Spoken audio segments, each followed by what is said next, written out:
Good evening, everyone, and welcome to the sixth webinar in the HX Grow webinar series. Our speaker again is Fiann Nualláin, and tonight Fiann will be talking about crop diversity, and he'll be giving us some more tips as well about plant selection. So when you're ready, Fiann, there you can unmute yourself and away you go. Thank you.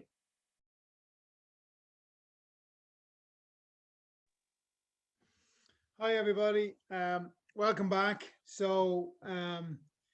Wanted to talk about crop selection and crop diversity. Now, crop selection is really how to pick a good plant. Crop diversity is a little bit more complicated. It's not too complicated.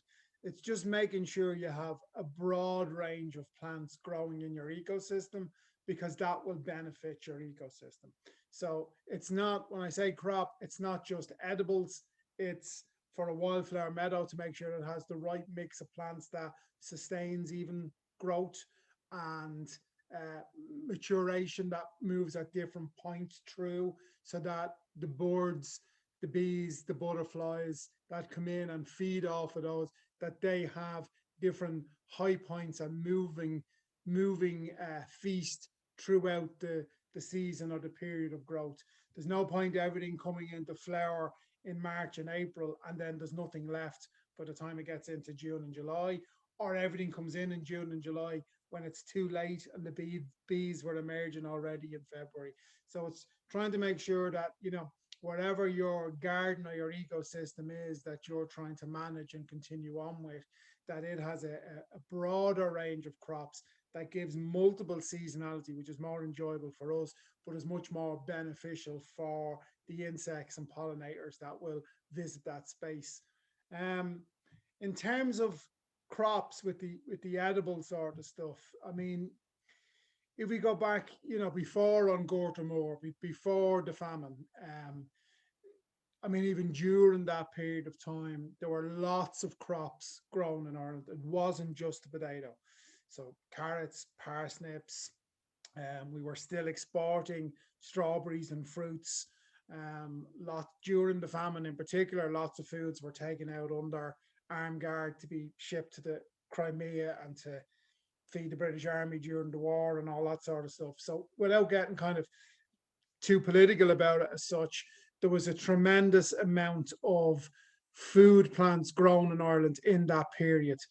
The problem was that the average person uh, who had a small, I mean, if you think we're still agricultural at that point, who had a small plot of land, who worked the farm, were a tenant farmer, their little patch that they could grow food to feed their family from wasn't really enough to have a broad diversity of crops. It wasn't suitable for growing a lot of cabbage, a lot of leeks, a lot of onions.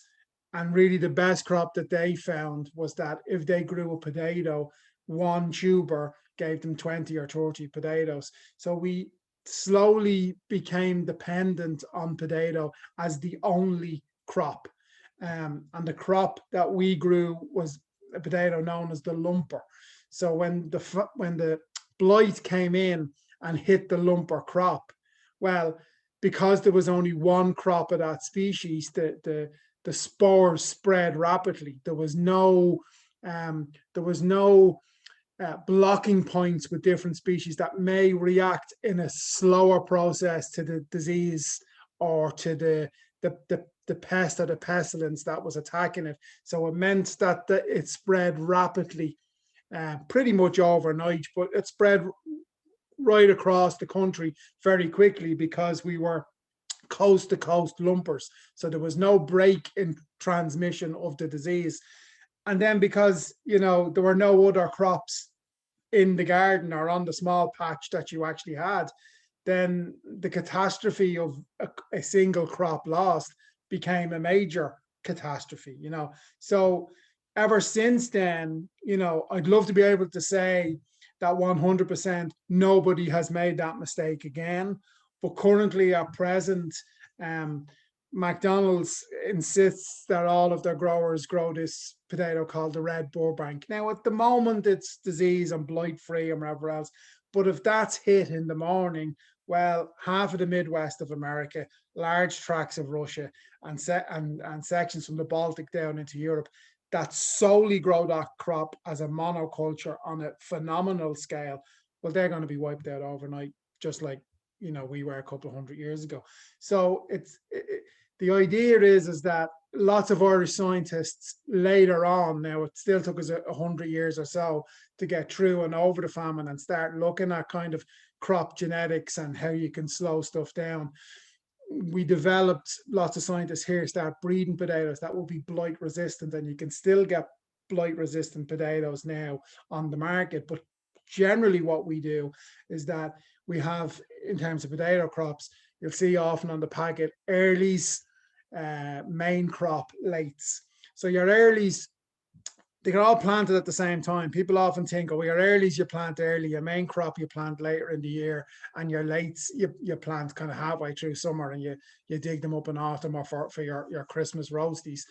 That's not the case. We plant them all generally in around March or April, and they have a different level of maturity time. So your earlies are kind of 80 to 90 days. Your main crop would be 90 to 110, 120 days, and your lates would be 120 days plus. Now, the trick there is that the earlies are up and matured before we're anywhere near blight weather. So we don't even have to consider thinking about spraying crops to prevent them from getting the blight, or checking the weather to see, okay, is a blight season? Have we had the conditions 2 days in a row? Do I need to dig up the potatoes quickly? Your earlies have matured, up and out.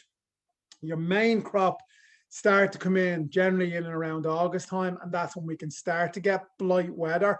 But you need 2 to 3 consecutive days of blight weather to trigger the spores off again. So again, there's a chance there where you can get some of the crop out and up and have it saved. And if blight comes in, well, the rest of the crop, once you cut the haulm, the top level off, the spores haven't spread into the soil, the potatoes will effectively stay under the soil as if they're in a clamp for another couple of weeks, and you haven't lost the harvest. By the time it gets to the lates, that's a different story. So we would have to be treating, we would have to be using chemical interventions and whatever else to kind of save the crop if there is an outbreak or a blight spread. The reason why blight happens every year, and it happens with tomatoes and other plants as well. But the reason why there isn't, extensive crop loss in every county in Ireland, or even from garden to garden within Dublin, is because I might be growing Maris Piper and somebody else might be growing Sarpo or a different variety. So even if I get blight, that's not going to jump quickly into my neighbor's variety. So this is the thing with kind of crop selection, is that the diversity slows down catastrophe in terms of for your edible stuff. And even for yourself, when it comes to other stuff like maybe runner beans or kale or leeks, even if you grow a few different varieties, no matter how small your patch are, it's easy within rows to have 2 or 3 different varieties, even of lettuce or radishes or whatever. It means that some of them will come into their maturity at a different time to others. And again, if there's a pest or a disease that comes about at that particular time of the year, you have it up out of ground on the plate and in your belly before it's a worry. Or that if one variety is struck by something, the variety that's grown beside it or near it may not catch it as quick. So even things like with strawberries and botrytis, different types of strawberries, like your alpine strawberry, isn't as susceptible or doesn't go down as quick when a botrytis outbreak happens, where your luscious, big, juicy Wexford type strawberry, once that's hit, it'll spread through the crop quite fast. So you're slowing down, you're giving yourself more of an opportunity to get harvest in by being more diverse in your selection. So that just literally means, if you're getting, runner bean snow globe, maybe also get runner bean green sleeves or whatever. So you have 2 different plants that are there. It also means that sometimes when they interpollinate and stuff like that, that it improves the plant's food quality. I mean, I know you've done a project, or you were, the part of the project that's there with GrowX is that thing with kind of apple trees and urban orchards and that sort of stuff. We have bred apple trees and lots of fruit trees in the last kind of 20 or 30 years to be self-fertile, and they will do their own thing. You just plant them in the garden and the bees will come and do what they have to do, or the wind will blow some of the pollen around. Hey presto, we have fruit at the end of the year. But there was a time where lots of the fruiting stuff was quite complex. You needed a male plant and maybe a female plant and another plant, or you needed 3 different varieties so that cross pollination could happen to keep it healthy and keep it fruiting. So that's another thing in terms of, with your species diversity. Sometimes, even with commercial orchards, they may have on the outer perimeter crab apples, or Malus praecox, that it's not all Malus domestica, which is the traditional apple that we get. And that's not even the difference between Pink Lady and Golden Delicious and wherever. There's another genetic pollen there in the mix that just benefits the plants within the community. So within the kind of the context of looking to increase your diversity, a big part of it is keeping ahead of kind of pests and disease, and kind of hedging your bets on what will take and what might fall, because again, we can have complications with weather in a particular year where we've a lot of drought and the plants are under stress, or a lot of rain and the plants don't get to perform and absorb enough nutrients. So we have this different mix of varieties. It means one of them is bound to be a hit or a success, or we get to use it, which is what we're gardening for. We're gardening to take in a harvest. If we're productive gardeners, it's a literal harvest and we're looking to get the food in. If we're ornamental gardeners, well, we're looking to enjoy the garden for as long as we possibly can. So that's the other aspect then in terms of crop diversity, is that, even if it's a wildflower meadow, you want more than 2 species in that meadow. So there's no point in just having oxeye daisies and ragged robin. I mean, that'll be pink and white. It's nice enough, it's pretty, but somebody might think you're trying to plant your kind of your county colors or your football club thing. You really want other plants in there, yellows, oranges, other colors, to give you that picture box effect. But it's also that, the different pollinators that can be attracted to a wildflower meadow. Not everything preferences a daisy, and different insects have, different ways of feeding. So some bees will land on the plant and they will take the pollen or search for the nectar, and in the process move the pollen around the plant. Other bees will go to the base of the corolla in the plant, nibble away at the sides and get to the nectarine where the sweet goodness is at the base of the plant, and just sip it out. And then butterflies have a proboscis, which is like a long tongue. So they need longer flowering plants with corollas to be able to unravel their tongue down in and sip out the nectar. And in that process, they move the pollen around. There are long-tongued bees and short-tongued bees as well. So then there are beetles, and there are other insects that are more attracted to night fragrant plants as opposed to day fragrant plants. So by having a broad mixture within your meadow, and you're having some that are annuals and some that are biennials and some that are perennials. So annual up in a year, gone. The biennial comes up, puts some growth on the first year, and that may feed ladybirds and other kind of leaf munching insects. And then the second year it flowers and it feeds the pollinators. And then your biennials that come up year in, one after the other. So this is the diversity that we're aiming for. We're looking for plants to flower in different seasons. We're looking for plants to perform even at different times of the day. And we're looking at plants that bring in other species into the garden that keeps all of that habitat going. I mean, even in terms of like for ladybirds, I always leave a patch of nettles growing in the garden because I harvest them a lot. I eat them, I like a cup of nettle leaf tea every now and then. I love nettle soup, especially this time of the year. It's the tradition for it.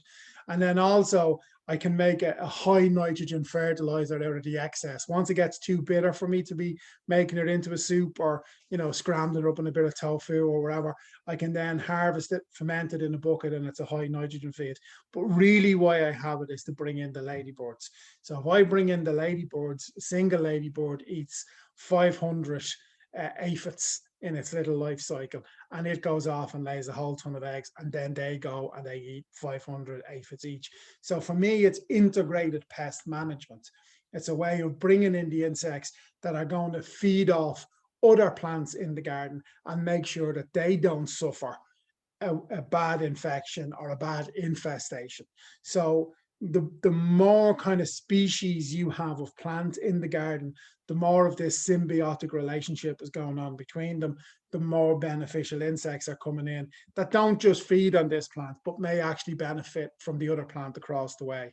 So it's not all just about keeping the pollen flying around. It's about bringing in other insects. And again, a lot of insects means a lot of birds, and birds will eat some of the insects, but birds will also eat your weed seeds and other stuff, So it's about that experience of having a rich diversity in your garden, both of plants and of wildlife, and the benefits that that does.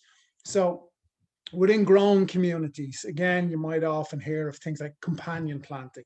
And in kind of productive gardening, if you're a GI and you're growing your own food, well, very often onions can be planted beside carrots, because when you pull a carrot from the soil, well, that aroma of carrot goodness wafts on the air, and the carrot root fly detects it from up to a mile away and will zone in and try and lay its eggs in that area. If on the same day you've harvested an onion, or even in terms of hoeing between your onions, the onion aroma wafts up into the air, and the carrot fly can't detect the true carrot, thinks, oh no, that's not quite right, I can't lay my eggs here. And then the other is true too. The root maggot that affects onions doesn't like the smell of carrot. So we're growing onion and carrot side by side as scent deterrents to the pests that can deplete our stocks. So that's a very clever way of using plants diversity as a way to keep two separate communities prospering off their vicinity to each other. We often do that even in an ornamental garden, where if you have lots of lupins or any plant that's a legume, it fixes nitrogen from the air and processes it out at its root nodes and feeds the plants that are beside it. So there are lots of plants that are kind of doctor plants. They do a benefit to the species that they are grown beside. The biggest one is kind of Salix, willow. Willow, we all know, is the one that produced salicylic acid, which got synthesized into aspirin, and we take it to kind of kill the headache or thin the blood. But salicylic acid, whenever a willow is attacked, whether it's being browsed by a deer, or there's a pest infestation, or there's a bacterial infection, or even, sometimes bad weather can cause it to happen, it will leach salicylic acid out onto the air. And as that salicylic acid spreads on the air and touches other plants, it gets them to switch on their immune system. It's an early warning system to say, okay, guys, the deer is chewing on my ears now. You better change your taste to a more bitter taste, so that by the time the deer gets to you, it won't want to eat all of you. So, I love that. And I would often use willow as treatments for sickly plants to get them to boost their immune system. You just strip off a few leaves, blitz it up in a blender, and spritz it on any of your sickly plants, and it gets them to, straighten up their ligands and straighten up the defense mechanisms and their secondary metabolites, and it makes them more impervious to some of the pests and diseases that's heading their way. I tend not to use it on food crops, because it can change the flavor profile and it can make them a slight bit more bitter. And this is the complex battle that we have all of the time with food crops, is that if they get under stress, if we're not watering them properly, if we're not feeding them regularly or looking after them regularly, if they're in too much sun or if they're in too much shade, all of that causes them to release their stress chemistry into the plant. and that translates on our palate to a bitter taste.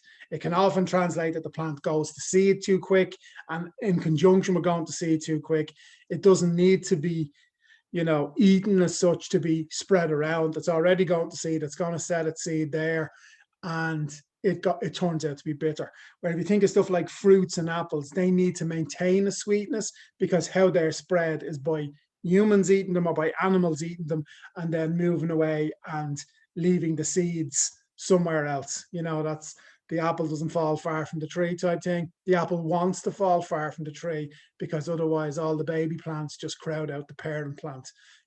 So plants want to get their genetic material evenly dispersed around the garden. So by us bringing in a rich diversity of plants into the garden and allowing spacing, allowing communities to form, plants ultimately feel happier and more connected. Just like humans, we all need a bit of social interaction. Plants are continually signaling each other and bouncing off each other. You'll often see, you might have an individual tree or an individual bush where the branches grow across each other, but trees in a forest generally don't touch. They know when they're getting close to one another to kind of move a little bit this way and move a little bit that way. They're quite respectful of kind of personal space in that way.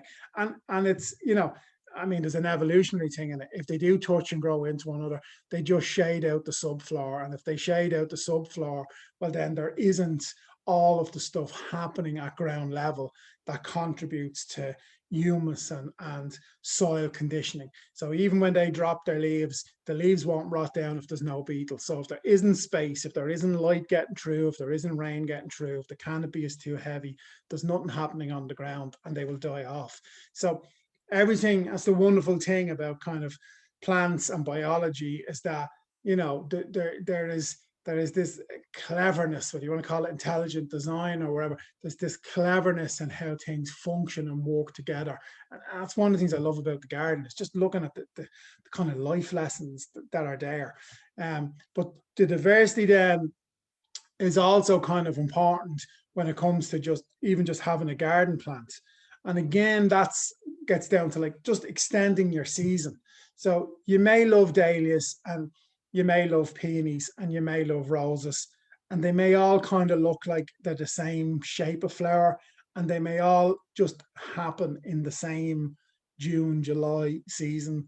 So the idea there is if you can plant in some Shasta daisies or some fuchsias or some crocosmia, you're getting other looking flowers that enhance the border, that the eye receives really, really well. But you're also getting plants that are coming in and out, that you have something in spring, something in summer, something in autumn. And I always say to people, when you're starting a new garden, that, apart from looking at what is the aspect, where does the sun come in, is it a dry site, is it a wet site? Really what you want to start thinking about when it comes to picking plants is what plants last over a long season and what plants can perform in a specific season. I mean, we all think about spring bulbs and daffodils and tulips and blah, blah, blah. But we do need to think about, well, what's really there in autumn? Just the garden doesn't have to go to bed or go to rest just because we're getting into September. There's other plants now that can come along and do their thing. And even in terms of bulbs, there are summer bulbs, summer flowering bulbs, there are winter flowering bulbs. It's not all just about spring. But that thing of having a succession of something to either harvest to eat or to harvest through the eyes to visually enjoy your garden, that selection of plants for each season is a key. In terms of design in the border, that idea of having variances in height, variances in leaf texture, variances in colors of flowers, well, that all makes it a more spectacular and personally creative experience. So your crop diversity isn't just about making sure that you grow 2 types of potatoes and 3 types of peas. It's about how appealing you can actually make your garden. So then the other thing really after that is, plant selection. So plant selection, we could talk about kind of personal taste again. Do you prefer a rose? Do you like a peony? Is there a different type of plants that has attracted you or that you really like or favor to grow? that's plant selection. You're making a kind of a mixtape or a greatest hits for your garden. You know, you may be online surfing stuff. You may be, you know, when the library's open back up, flicking through books and, you know, trying to say, well, what do I like? And what growing condition does that grow in? And what have I got growing in my garden that's of a similar growing condition that I know this plant will thrive beside this other guy, you know. So, you know, if you've daisies in your lawn, well, then you can grow cousins of daisies, the oxeye daisy and the Shasta daisy, quite well in your borders. The type of land you have is suitable and appropriate for those plants to grow there. So you're not even having to try and think, well, what is my soil type or what is the aspect? You know it's there, you know.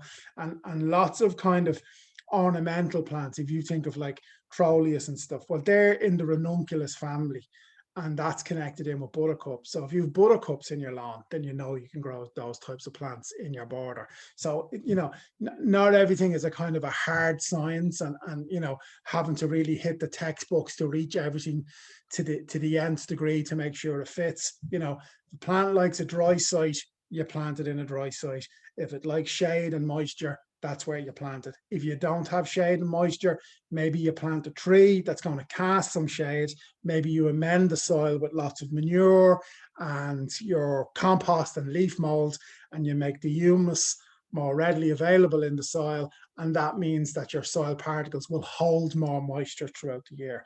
And then as you plant in your shady plants, you're creating that forest effect. You have a tree, you have a shrub, you have a sublayer, and the plants at the bottom level get the light that they require by the fact that you're growing them in the perfect condition. You're not having to overly water them. You're not having to overly tend them. You've set the scene and they will go and thrive, and they will spread as far as they're suitable for thriving in. And then once they come out into the full sun and the kind of harsh frosts or other environmental factors that they don't like, well, then they will retreat back and they will stay within their kind of their happy zone as such. So it's not that complicated. It's not endless minding. It's just setting the situation right. But then again, you have an area, maybe it's a shady patch. Maybe you've been going out to the garden centre and you've been picking plants that you find pretty, but you haven't been doing the little bit of groundwork to see, well, what's the soil type or what's the aspect they prefer. So that's where then you know, okay, I have a woodland section here. I want to get woodland plants for this garden. A lot of woodland plants grow in spring, but not all of them. And lots of the plants that have come in from China and Japan over the last couple of 100 years have been woodland plants. Some of them have been bred a little bit to cope better with more full sun, but generally they will cope in dapple shade, and that's the condition that we're looking to kind of have. If your garden aspect is full sun, well, then you know there's a whole range of plants that's going to cope and thrive in this condition. And the full sun is not just about that they can cope with the sun, that their leaves have evolved to reflect off light, that they're not going to transpire too much, they're not going to perspirate and so wilt and fall off and die. So that's the thing, it's the grown condition that's matched there. That's what you want. Ideally, if you have a garden, that's a mixture of environments. And very often, I mean, even just the shade that might be cast beside a shed or the corner of the house or the far wall, well, then you know there's plants that you can purposefully select that are going to grow and thrive there and really beautify it. And then your diversity of experience there is that you have all of these plants that like different conditions, all thriving in the one space. You have little pockets of environment in your garden. You have different elements of biodiversity happening in your garden, and they will interact with each other as well. You know, even though they wouldn't naturally necessarily grow side by side that close together in the wild, you know, everything has an edge, everything blurs into one another. So the woodland eventually comes out and meets meadowland, and meadowlands may eventually meet stream. You may be gathering that closer together because you have a shady spot, a pond, and a grassy area that you've decided to rewild as such. So you're getting that experience all in one go, which is just wonderful. The other aspect of plant selection is that how do you pick a good plant? How do you pick a good healthy plant? So apart from picking a plant for your personal tastes, apart from picking a plant for the environment you have. There's no point in picking a cactus, but you're going to grow it in an aquarium. Likewise, there's no point in picking a pond lily if all you have is a desert. So, you know, when we get over that kind of hurdle and we get into the mindset of thinking plant equals environment, what's the environment? Therefore, there's the plants. Separate to that, you want to make sure that you have a fine, healthy plant. So at this time of the year, I'm often asked, you know, whether it's doing a radio interview or people, you know, emailing me about stuff like vine weevil and pests and diseases that all of a sudden has appeared in their garden. And that's very often stuff that actually comes in from a garden centre. Now, I'm not being bad on garden centres, but the horticultural industry, I mean, there weren't vine weevil here 20, 30, 40 years ago. You know, it didn't survive within the Irish climate. It didn't survive, you know, with plants that were grown here, but were important plants from all around the world now. Lots of stuff are grown. There's a couple of specific regions where stuff is grown, and it's all grown in peat. And your vine weevil survives better in acidic soil, which is why it's often attacks kind of rhododendrons and azaleas and heather plants and plants that like that ericaceous soil, because more often than not, we're growing them in peat. So it's happy to lay its eggs there into the peat, and it's the grubs that really eat the roots of the plant, and the plant slowly dies off. Once the grubs mature into a beetle-like or a weevil, they will go and they will eat little notch marks out of your plant and then lay a whole lot of eggs, and then it starts over again. So that's because we have purchased plants that have been contaminated. Now, there's lots of stuff going on within the industry to make sure that, you know, plant pots are treated before they move from one territory to another, and there are certain chemicals that can be used to kill off the weevil. If you're unlucky enough to have an infestation of weevil, I recommend you go get a nematode and water that in. The nematode is like it's like a fluke, it's like a tapeworm. It burrows its way into the pest and it siphons off all the food it eats. The pest starves to death. It hatches out and goes looking for the next pest. But if all the pests are gone, it has nowhere to go. It dies off. It won't go on and infest a bee or a butterfly or a human or whatever. It has a target group, kills off that target group, and it disappears. But selecting that plant, what I often say, or what I do personally, when if I'm picking something up from a garden centre rather than a nursery, I will tip out the pot and have a look. You know, I will look for notch marks on the leaves of shrubs, especially if I'm getting camellias or azaleas or rhododendrons. And if that's on it, I don't buy it. I leave it where it is. So checking the pot is important. I mean, people will say like tip out the pot and have a look at the roots. But really what you're looking for is to see is there any pests or diseases in there. You know, if the pot won't come off, you know, easy enough, it means that there's already a root bound system in there, that the plant has probably been grown in that pot for far too long. It's not this year's plant, it's probably last year's plant. And again, when you tip over the pot, if you see that the roots are going around in circles, it's been in the pot too long. When you plant that in the ground, if you plant it in the ground as is, those roots are still going to continue to go around in circles and not spread out and search for nutrients and water and not sink down and anchor the plant. So the plant is just trapped in this never-ending circular growth, very much contained. So the next time we get a strong breeze, it will get wind rock easier than anything else. If there's a quick drought period, because it's contained into this little circular little space, it can stretch out and absorb more resources from the water table or the surrounding soil, so it's under stress. So when it comes to planting a plant, I will always pick out the roots, tease out the roots, even snap some off, because by snapping some off, what will happen is that new growth, new lateral root growth will happen there, and it will eventually move out. Some of them you might be afraid to kind of pick too much off in case you're damaging the plant. Plants have two types of roots. They have feeder roots and they have anchor roots.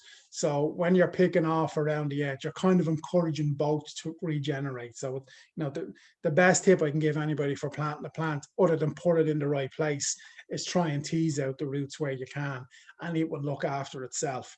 So one of the tips in terms of plant selection is the pot test. Take it off. If it comes off easy, that's great. If it comes off and all of the compost falls over the place and you're left with 4 skinny roots, then that plant wasn't matured up enough to be put on the shelf in the first place for sale.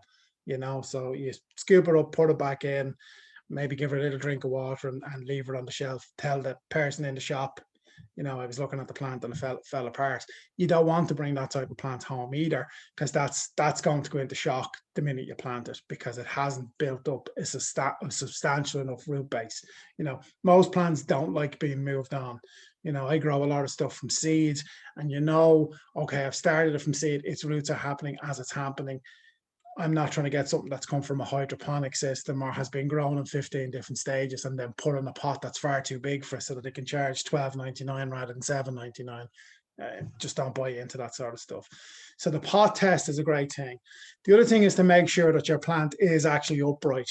So we've spoken in the water section about turgor pressure, which is that, when a plant has water, it's the xylem and phloem, which are basically its veins and arteries inside the plant, are able to move nutrients as well as water, as well as its internal chemistry to fight diseases and infections up and down and around the plant.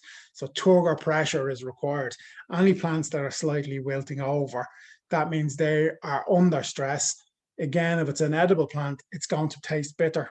Even when you water it and you get it home, it's going to taste bitter. It will be less bitter if it wilts in your soil after having been in your soil for a period of time. If it's wilting in the garden centre or the nursery, how many days has it been wilting? Does it wilt every second or third day? Have they got their irrigation system in order? I know when I started gardening, and I was told, the job you have to graduate up to is watering.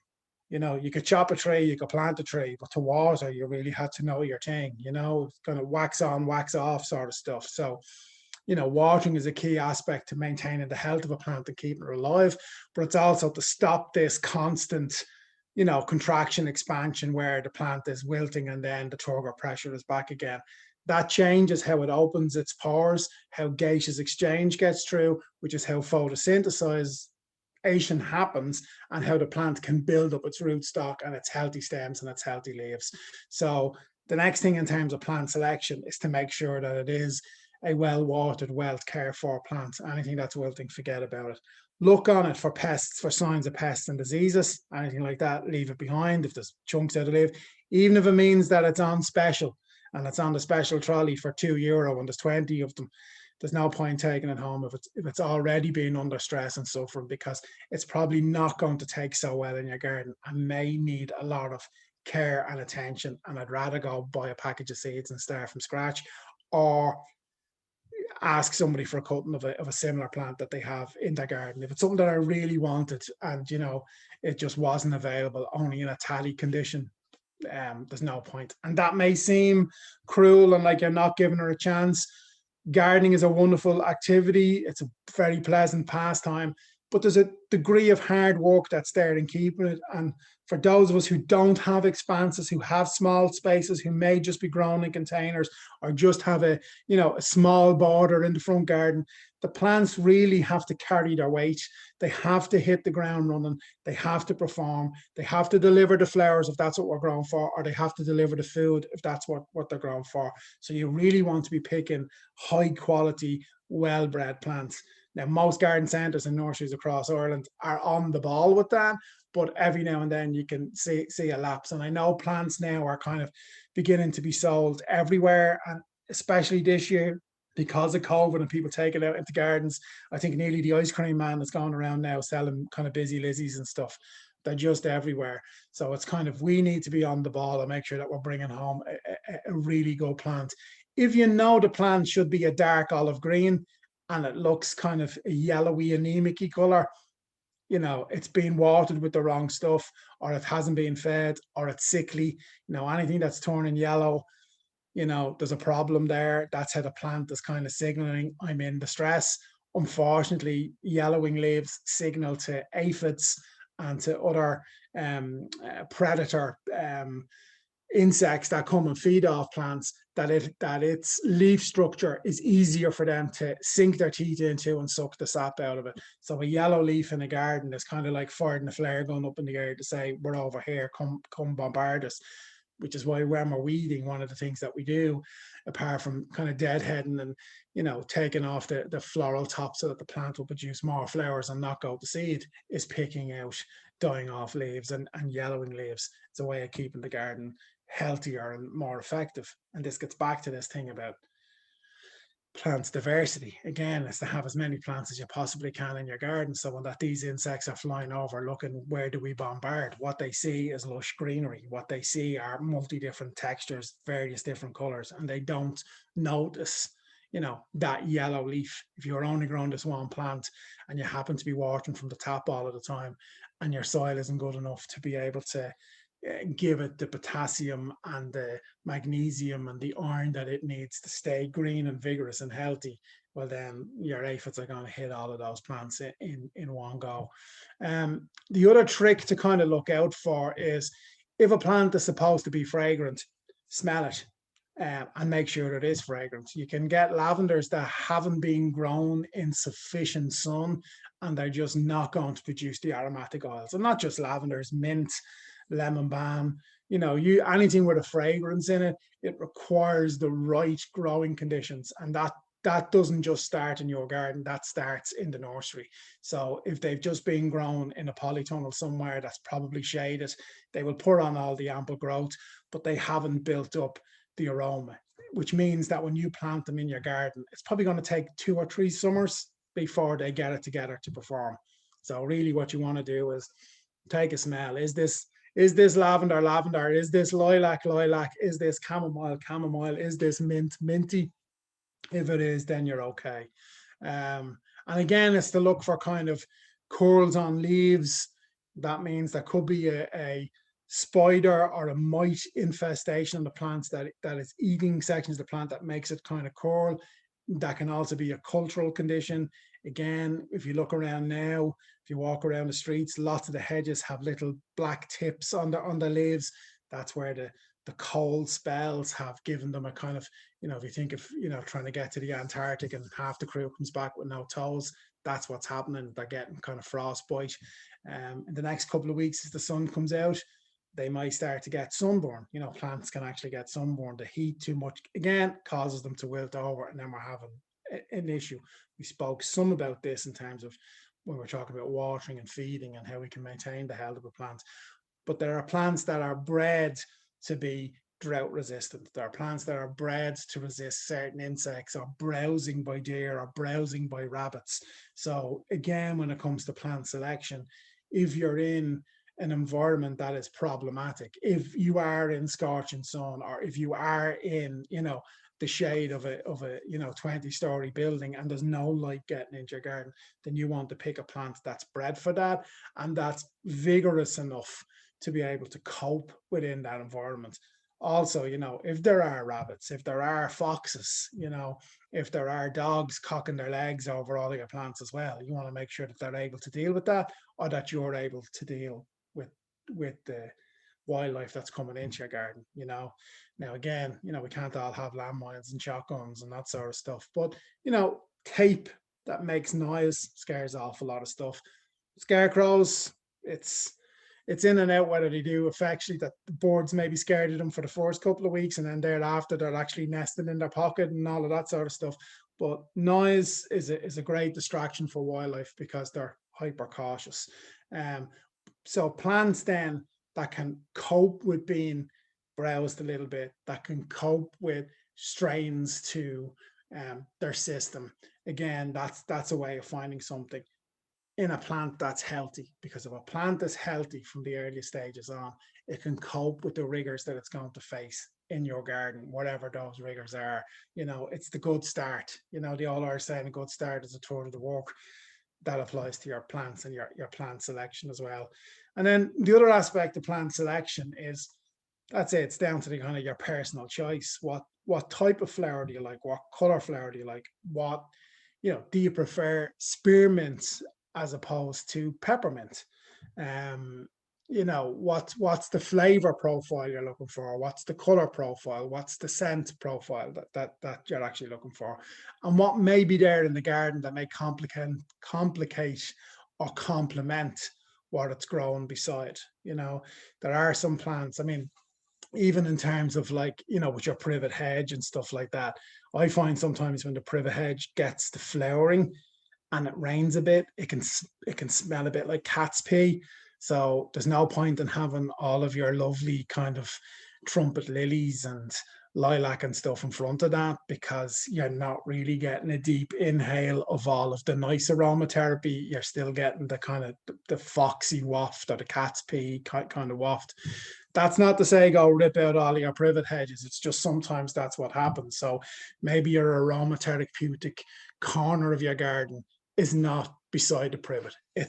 It's another corner of the garden, or maybe it's grown in pots and it's a movable feast, and it's wherever you decide your sun trap is, and you put out your bench, and that's where it's going to go.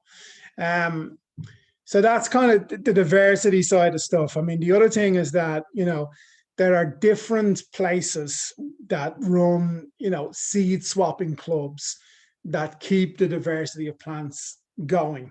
So one of the great ones is Irish Seed Savers. So specifically, if you're really interested in growing some heritage vegetables or some gourmet or unusual vegetables that aren't readily available in kind of garden centers or through the kind of normal catalog stuff, they have some really, really interesting plants there. I mean, they have, I don't know what they have. I think they have 150 different types of native Irish apple, you know, and then they have other heritage varieties from other parts of the world as well. So, you know, that stuff that we're keeping a living seed bank, you know.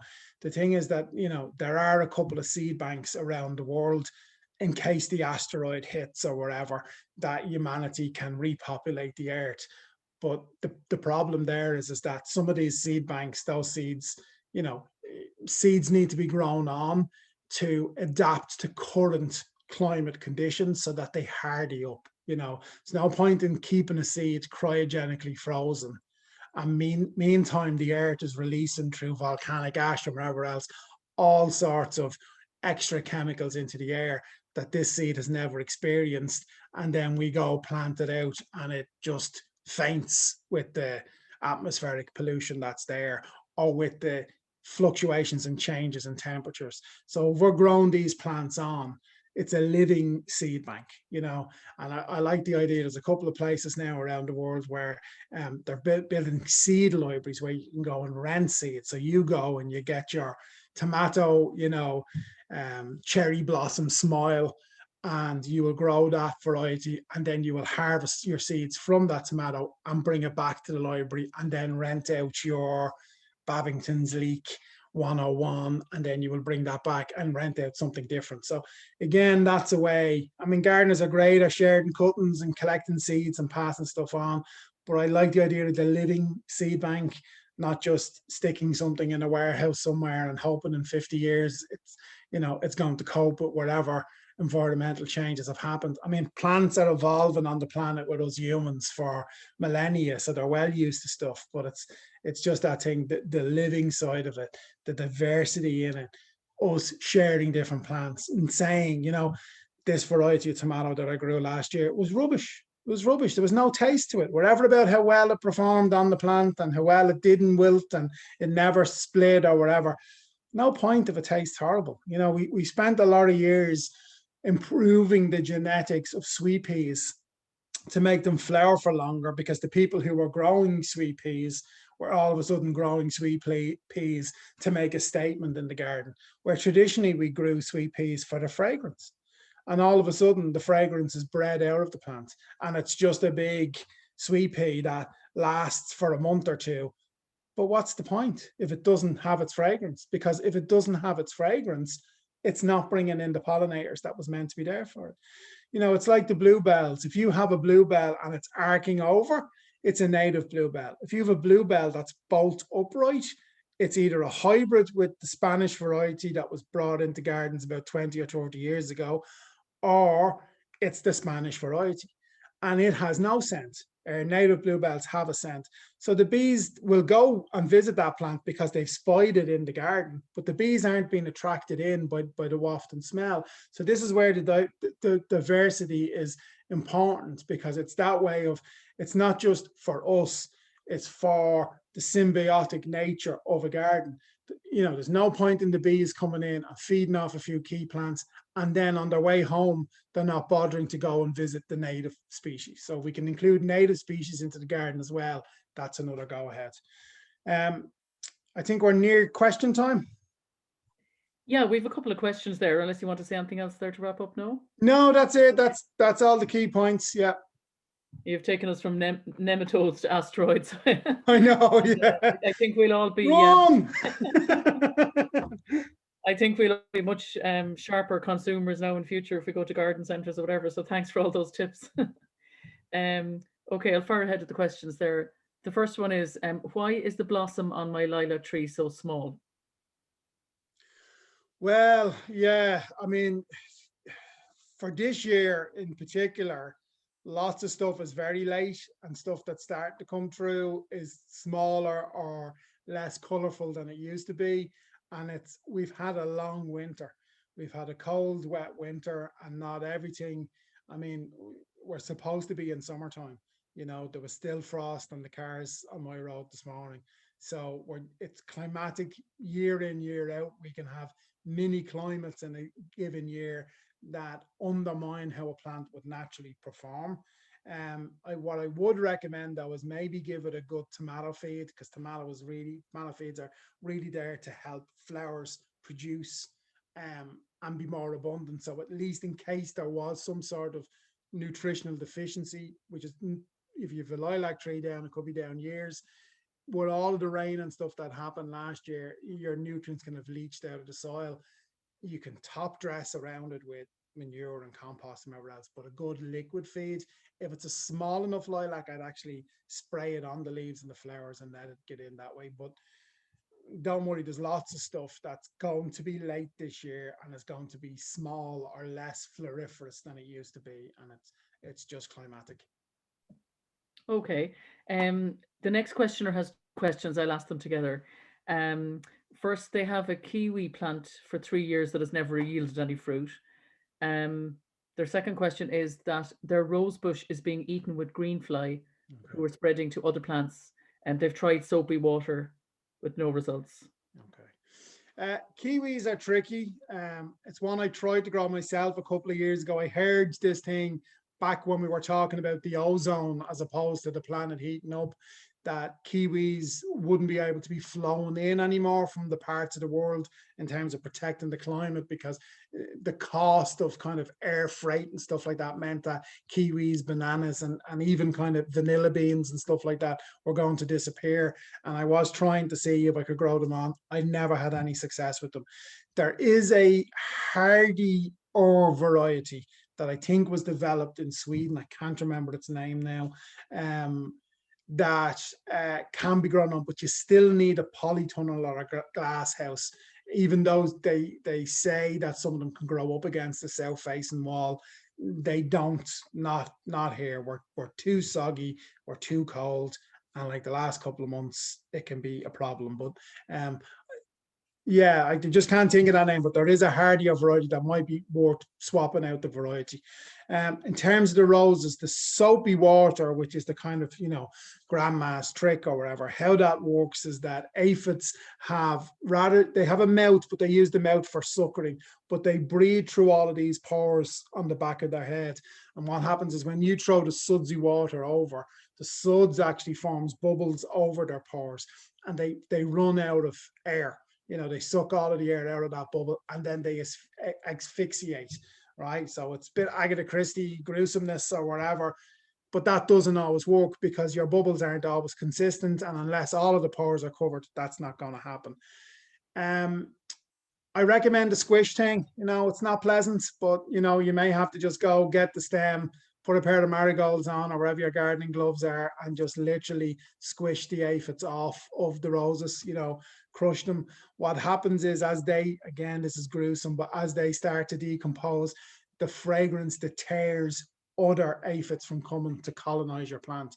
Often what can happen is you can have a succession of different generations of aphids. Now, aphids are fascinating because they are born pregnant. It sounds like something out of Alien, and they they're ready to go. So there's constant generations coming across really, really fast. The other thing is that chili powder or cayenne powder mixed up in water and sprayed on dries out the outer shell of the aphid, and they can't function properly and they die off. And the best one of all is your garlic spray. It kills them on contact, but it also leaves a residue there on the plant that when the aphids come to suck the sweet sap, they smell the sweaty garlic and go, no, that's not what I ordered. I'm going somewhere else. So get in, squish as many as you can, blast a few off with your water hose if you can, and then get out with the garlic. Okay, not just tips, they're fascinating explanations. The next question is regarding patio pots with patio pots, excuse me, with little holes in the bottom, and the person is asking if little insects like woodlice or ants underneath the pots would harm the plant. Not overly. I mean, woodlouse are looking to feed off decaying matter, generally off decaying wood and decaying leaves. So they're not going to go and eat the juicy roots of the plant in that pot. Ants, ants want a deeper kind of warren colony. So they're only going in and out and kind of visiting and having a nose around and scavenging for food. That they don't necessarily want to live there. So they're not going to do too much damage. But what you can do is you can lift the pot off the ground. So you can put it on a brick, or you can get the little feet in the garden center and set it on the little feet and get it up a bit elevated. They're a bit risk averse, those type of insects. They don't want to crawl up and go into something. It's a different story if you have earwigs and other stuff like that, because they will nest inside and lay eggs and they will displace the root system. So, but the two you mentioned, you're okay with. It's sort of stuff as gardeners we just have to kind of live with. Yeah.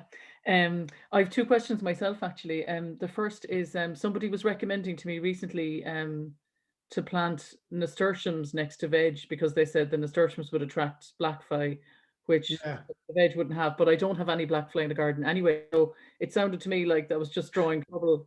I'd like to hear your view on that. And my other question then was just going back to what you said about checking when you're buying plants, checking for pests. You were talking about looking at the roots by taking the plant out of the pot, and also the leaves. Would the leaves, just to clarify, would the leaves be the main place where you check for pests, or would you be checking in the soil as well? Well, you see, the thing is that, okay, so we'll do the check the pot first. So on the leaves you will see black fly or green fly or red spider mites or whatever. So straight away to put it down and not take that plant home.